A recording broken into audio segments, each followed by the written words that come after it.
السلام علیکم ورحمۃ اللہ وبرکاتہ۔ آج کا میرا لیکچر شعبان کے فضائل پر ہے۔ شعبان اسلامی سال کا 8واں مہینہ ہے۔ ہر رجب کے بعد اور رمضان سے پہلے آتا ہے۔ وجہ تسمیہ اس کا مادہ شین عین با ہے، جس کے معنی جدا جدا ہونے کے ہیں۔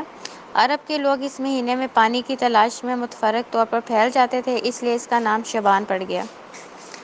شعبان کی فضیلت۔ شعبان وہ مہینہ ہے جس میں حضرت محمد صلی اللہ علیہ وآلہ وسلم تقریباً پورا مہینہ روزہ رکھتے تھے، صرف آخر میں 1 یا 2 دن روزہ ترک فرماتے تھے۔ اس مہینے کی فضیلت بکثرت روزے رکھنے کی وجہ سے ہے۔ حضرت عائشہ رضی اللہ تعالیٰ عنہا فرماتی ہیں، آپ صلی اللہ علیہ وآلہ وسلم شعبان میں چند ایام کے علاوہ تقریباً پورے مہینے کے روزے رکھتے تھے۔ یہ ترمذی کی حدیث ہے۔ حضرت اسامہ رضی اللہ تعالیٰ عنہ کہتے ہیں، میں نے ایک روز حضرت محمد صلی اللہ علیہ وآلہ وسلم سے سوال کیا، اے اللہ کے رسول، آپ ماہ شعبان میں جس قدر نفلی روزے رکھتے ہیں، کسی اور مہینے میں اتنے روزے نہیں رکھتے، کیا بات ہے؟ آپ صلی اللہ علیہ وآلہ وسلم نے فرمایا، یہ مہینہ رجب اور رمضان کے درمیان ہے، لوگ اس مہینے سے غفلت برتتے ہیں۔ اس مہینے میں لوگوں کے عمل اللہ کے حضور پیش ہوتے ہیں، اور میں پسند کرتا ہوں کہ میرے عمل جب اللہ کے حضور پیش ہوں تو اس وقت میں روزے سے ہوں، اس لیے شعبان میں روزے کثرت سے رکھتا ہوں۔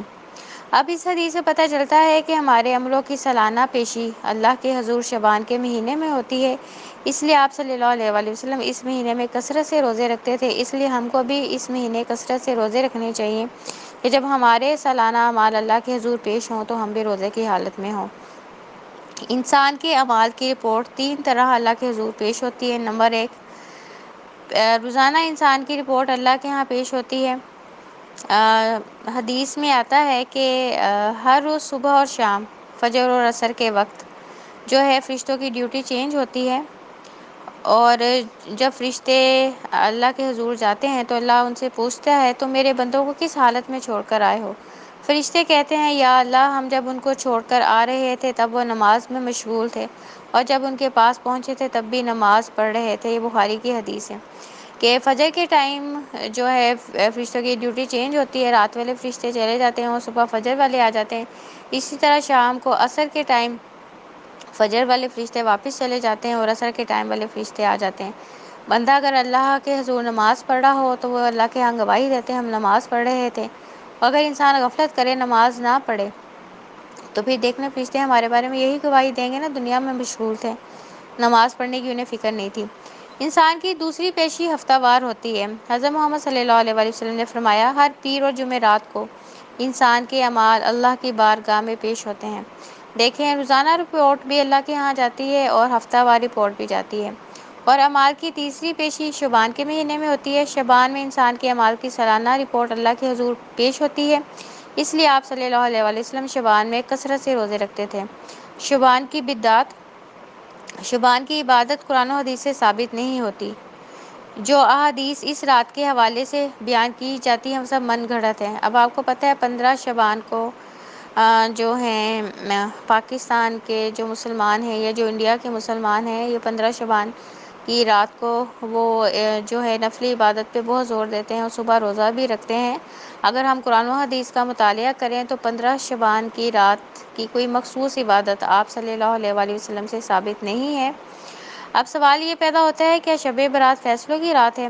عوام الناس کا خیال ہے اس رات کو مخلوق کی قسمتوں کے فیصلے ہوتے ہیں، اور اس کی دلیل وہ سورۃ دخان کی ابتدائی آیات سے دیتے ہیں کہ اللہ تعالیٰ سورۃ دخان میں فرماتے ہیں، اس قرآن کو ہم نے مبارک رات میں نازل کیا۔ حتیٰ کہ سب مسلمان جانتے ہیں کہ قرآن پاک شعبان کے مہینے میں نازل نہیں ہوا، قرآن پاک رمضان کے مہینے میں نازل ہوا۔ سورۃ بقرہ کی آیت نمبر 185 میں اللہ فرماتے ہیں، رمضان کے مہینے میں قرآن نازل کیا گیا۔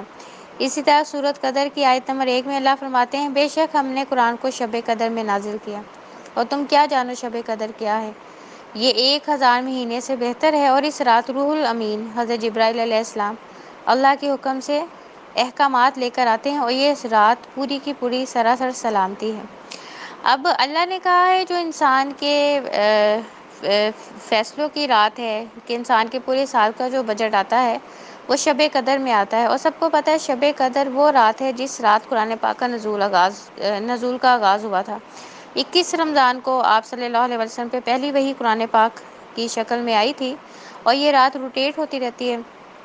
21، 23، 25، 27 اور 29، یہ 5 راتیں ہیں۔ آپ صلی اللہ علیہ وآلہ وسلم نے کہا ہے حدیث کا مفہوم ہے، ان 5 راتوں میں شب قدر کو تلاش کرو، ان 5 راتوں میں سے ایک رات شب قدر ہے۔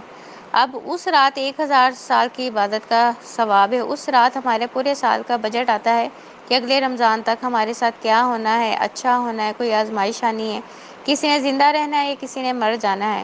تو یہ جب سب کچھ رمضان کے مہینے میں ہوتا ہے تو پھر شعبان کے مہینے میں جو ہم نے خود ساختہ احادیث بنا لی ہوئی ہیں، اللہ تعالی ہمیں ہدایت دے اور صحیح قرآن و حدیث کو سیکھنے کی توفیق دے۔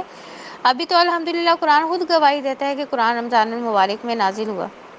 اب قرآن کی گواہی کے بعد پھر ہم کہیں کہ جی فیصلوں کی رات 15 شعبان کو ہوتی ہے، تو پھر دیکھ لیں، پھر ہمیں اللہ سے یہی دعا کرنی چاہیے کہ اللہ ہمیں سیدھا راستہ دکھائے اور ہم کو جو ہے صحیح حدیث کے مطابق زندگی گزارنے والا بنائے، آمین۔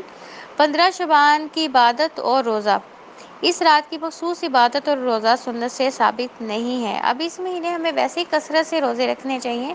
آپ صلی اللہ علیہ وسلم 1 یا 2 آخر کے روزے چھوڑتے تھے، ورنہ آپ پورے مہینے روزے رکھتے تھے۔ اب 15 شعبان کی جو ہم نے رات کو عبادت کی بنا لی ہے، صبح روزہ رکھنا، یہ آپ صلی اللہ علیہ وسلم کی سنت سے ثابت نہیں ہے۔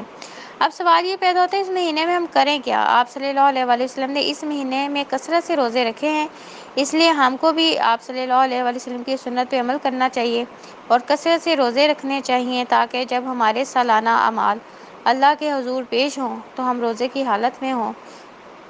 اللہ تعالی ہمیں صحیح سنت طریقے سے ہر کام کرنے کی توفیق عطا فرمائے، آمین۔ سبحانک اللہم و بحمدک، اشہد ان لا الہ الا انت، استغفرک و اتوب الیک۔ ربنا تقبل منا انک انت السمیع العلیم وتب علینا انک انت التواب الرحیم۔ سبحان ربک رب العزت عما یصفون وسلام علی المرسلین والحمد للہ رب العالمین۔ السلام علیکم ورحمۃ اللہ وبرکاتہ۔